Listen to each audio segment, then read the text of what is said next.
Hola chicos, ¿qué tal? ¿Cómo estáis? Bueno, en el vídeo de hoy, después de haber trabajado en los últimos vídeos con los conceptos de la capa de valencia y los diferentes valores que pueden adquirir los elementos a la hora de combinarse entre sí, vamos a comenzar a trabajar con la formulación química. Voy a escribirlo por aquí, formulación. ¿A qué nos referimos con el concepto de formulación? Como vimos en el vídeo anterior, los elementos pueden combinarse entre sí, es decir, pueden formar enlaces y de la misma manera nuevos elementos, o sea, mejor dicho, nuevos elementos, no nuevas moléculas, las cuales sean otro tipo de compuestos químicos que tienen diferentes propiedades. Esto ocurre precisamente por la relación que existe entre los elementos. La formulación lo que nos permite es básicamente determinar qué tipo de compuestos se van a crear y cómo llamaremos a esos compuestos. Entonces, para ello vamos a ver que existen multitud de compuestos. Nosotros empezaremos primero con la formulación de química inorgánica binaria, es decir, elementos que no dependen estrictamente del carbono y que solamente tienen dos elementos, porque veremos más adelante que la formulación orgánica depende principalmente del carbono, y cuando no sea binaria, es decir, que sea ternaria o cuaternaria, será porque tendrá 3 o 4 o más elementos. Por el momento, vamos a comenzar con los elementos más básicos. Y el primer tipo de compuesto que vamos a estudiar serán los hidruros. Voy a colocarlo por aquí. Hidruros binarios. ¿Ok? Antes de comenzar con los hidruros binarios, esto es muy importante que lo tengamos en cuenta. Cuando nosotros tenemos elementos que se relacionan entre sí, el orden en el que se leen es muy importante y el orden en el que se colocan, ¿vale? Por ejemplo, pongamos un caso. Voy a poner un hidruro, el cual básicamente siempre va a ser un elemento de hidrógeno combinado con algún otro elemento. Generalmente un metal, pero en principio podría ser con cualquier tipo de elemento. Por ejemplo, vamos a poner el hidruro LiH. ¿Ok? Aquí tenemos el litio y aquí tenemos el hidrógeno. Esto que vamos a comentar ahora no aplica solamente sobre los hidruros, sino que aplica sobre todos los tipos de compuestos en formulación que veamos. Por ejemplo, en el caso del LiH, siempre el elemento que esté más a la derecha va a tener una valencia negativa, es decir, un valor de valencia negativo. Si nos vamos a la tabla, vemos que el hidrógeno puede tener tanto más 1 como menos 1. Por tanto, como en este caso a la derecha está el hidrógeno, tendremos que aquí será el menos 1. Y el litio, como estará más a la izquierda, tendrá siempre el valor positivo.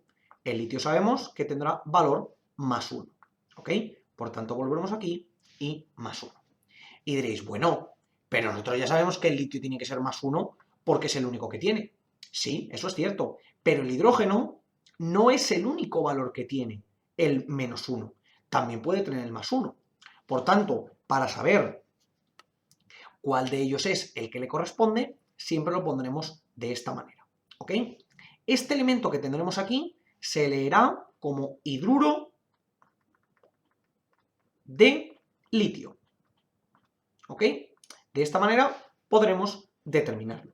Y esto nos va a ocurrir con el resto de elementos. ¿Qué es lo que ocurre? Que en algunos casos vamos a encontrar elementos que sus valencias no sean idénticas, pero cambiadas el signo. Es decir, por ejemplo, voy a combinar berilio con hidrógeno. Es decir, voy a hacer BeH, por ejemplo. BeH. Siempre leemos de derecha a izquierda, ¿ok? Esto proviene del inglés porque generalmente en inglés se lee de izquierda a derecha, también en castellano, pero en el caso de la formulación leeremos primero el elemento de la derecha y luego el de la izquierda, ¿ok? Entonces, aquí hemos dicho que tendríamos el -1 y aquí en el berilio teníamos el +2, como podéis verlo aquí. ¿Qué es lo que nos ocurre? Que esta molécula, tal y como está, no es estable. Si hacemos la representación que veíamos siempre, aquí tendríamos el berilio que le sobrarían sus 2 electrones. Aquí tendríamos un hidrógeno que tendría un electrón y le faltaría otro, de tal manera que se lo cedería. Pero ¿cuál es la manera de que este berilio sea estable? Porque el hidrógeno ya es estable, ya tiene esa manera de estabilizarse de 1s2, esa combinación electrónica. Sin embargo, al berilio le falta perder un electrón. Pues ¿qué es lo que vamos a hacer? Le vamos a añadir otro hidrógeno para que le pueda ceder el electrón. Y de esta manera también tendremos este 1s2 y aquí nos quedará también el 1s2. ¿Por qué? El berilio habrá cedido los 2 electrones y cada uno de los hidrógenos habrán adquirido uno. ¿Ok? Por tanto, ¿esto a qué nos lleva? A darnos cuenta de que tendremos que añadir 2 partículas de hidrógeno. ¿De acuerdo? Es decir, tenemos que darnos cuenta en las valencias que existe para cada uno de los casos y ver cuántas partículas de cada tipo tenemos que añadir. ¿Ok? Y por tanto, en este caso, llamaríamos hidruro de litio. ¿Ok?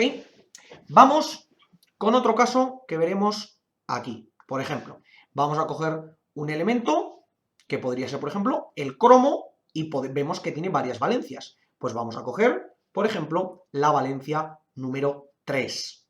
¿Ok? Pondremos el cromo con valencia número 3. Es decir, el cromo, lo ponemos aquí y ponemos +3. Y sabemos que el hidrógeno es -1. ¿De acuerdo? ¿Qué es lo que nos ocurre? Que en este caso nos pasa lo mismo que antes. Tenemos el cromo que tiene que perder 3 electrones y el hidrógeno que solo puede ganar 1. Entonces lo que haremos será meter 3 hidrógenos para que de esa manera cada uno de ellos coja un electrón. Por tanto tendremos que será CrH3 y esto será hidruro de cromo. Pero aquí, chicos, nos falta algo que es muy importante. ¿Cómo podemos diferenciar, por ejemplo, si ahora yo cojo el cromo y digo que cojo valencia +2? Es decir, yo ahora cojo, por ejemplo, el cromo y le pongo +2, el hidrógeno con su -1, y tendría que poner 2 hidrógenos y simplemente un cromo, es decir, CrH2, y esto sería hidruro de cromo. ¿Y dónde está el problema? Que tal y como lo estoy nombrando, si yo ahora borro este elemento y este elemento, ¿cómo sé cuál de los dos es el que tiene 2 hidrógenos y cuál es el que tiene 3 hidrógenos? O lo que es lo mismo, ¿cómo puedo saber cuál es el que está actuando el cromo con valencia +2 y el cromo con valencia +3? Bueno, pues para ello existen 2 maneras de hacerlo. Dentro de la nomenclatura, dentro de la formulación, podemos tener 2 tipos de formulación. La formulación de Stock y la formulación sistemática. ¿Ok? Vamos a poner 2 tipos. Stock y sistemática. ¿Ok? En la formulación de Stock, si recordamos, voy a poner aquí CrH3 y CrH2. En la formulación de Stock, lo que hacemos es, básicamente, nombrar el compuesto sin ningún tipo de variación y al final le ponemos el número en números romanos de la valencia que está adquiriendo, en este caso, cada uno de los elementos. Es decir, como en este caso de aquí, el elemento principal es el cromo, tendremos que poner cuál es la valencia que adquiere el cromo, porque el hidrógeno ya sabemos que tiene que ser -1. Por tanto, en este caso sería hidruro de cromo y en números romanos un 3, porque es la valencia que adquiere. Sin embargo, en el caso de la sistemática, vamos a seguir con este ejemplo de aquí arriba y luego haremos el de abajo, lo que haremos será añadir un prefijo a cada uno de los elementos según la cantidad de moléculas, de partículas que tengamos de ese elemento. Es decir, ¿cuántos hidrógenos tenemos aquí? 3. Pues pondremos trihidruro, el tri viene de 3, de cromo. Y aquí no añadimos ningún tipo de valencia. Nos ocurre exactamente lo mismo en la de abajo. La de abajo sería en stock hidruro de cromo y tendríamos un 2 porque la valencia que adquiere aquí es el más 2. Y sin embargo, en la sistemática sería dihidruro de cromo. ¿Ok? Esto es muy importante que lo tengamos en cuenta. Cosas importantes a considerar.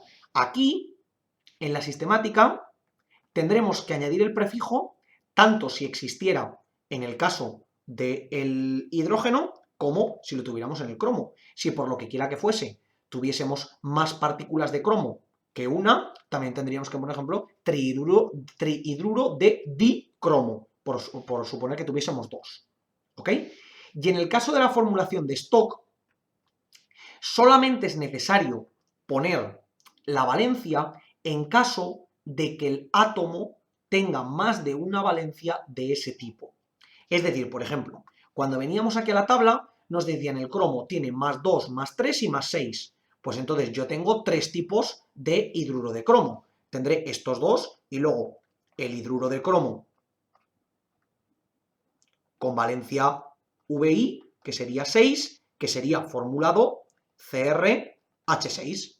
¿Vale? ¿Por qué? Porque tendríamos el Cr con valencia más 6 y el H con valencia menos 1. Para compensar tengo que poner 6 de estos.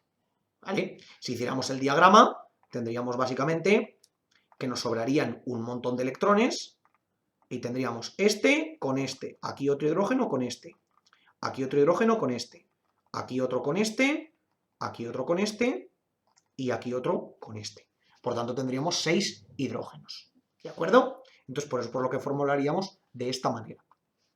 Sin embargo, en caso de que no exista ninguna otra valencia, no es necesario que pongamos cuál es esa valencia. De hecho, no es que no sea necesario, es que no es correcto. Es decir, por ejemplo, este de aquí, el hidruro de litio. El hidruro de litio solamente puede tener como valencia el litio el más 1. Y sabemos que obligatoriamente la H tiene que llevar el menos 1, el hidrógeno. ¿Ok? Por tanto, este sería simplemente hidruro de litio, tanto para sistemática como para stock. Es decir, no tenemos que poner hidruro de litio 1 porque el 1 ya viene implícito, porque el litio solamente puede tener esa valencia. Así que esto es muy, muy importante. Tened en cuenta, chicos, que esto que hemos visto de los términos de stock y sistemática nos van a valer para absolutamente todos los demás compuestos que veamos a partir de ahora. Veremos que existen algunas modificaciones, pero en términos generales van a funcionar de esta manera. Podemos utilizar, en caso de que no nos exijan, cualquiera de las dos, pero realmente lo importante es que sepamos manejar perfectamente cualquiera de ellas. Así que, chicos, como parte fundamental de este vídeo, hemos introducido los dos tipos de formulación, hemos visto cómo combinan los elementos entre sí y concretamente hemos introducido los compuestos binarios. Veremos más adelante cómo pasar de unos a otros y de los otros a los unos, es decir, pasar de el compuesto químico a la formulación y viceversa y ver cómo podemos trabajar con ellos. Como siempre os digo, por favor, cualquier duda, cuestión o pregunta que tengáis, dejándola en los comentarios y nosotros la intentaremos resolver. Por lo demás, muchísimas gracias por ver el vídeo, espero que os haya servido y que vaya bien.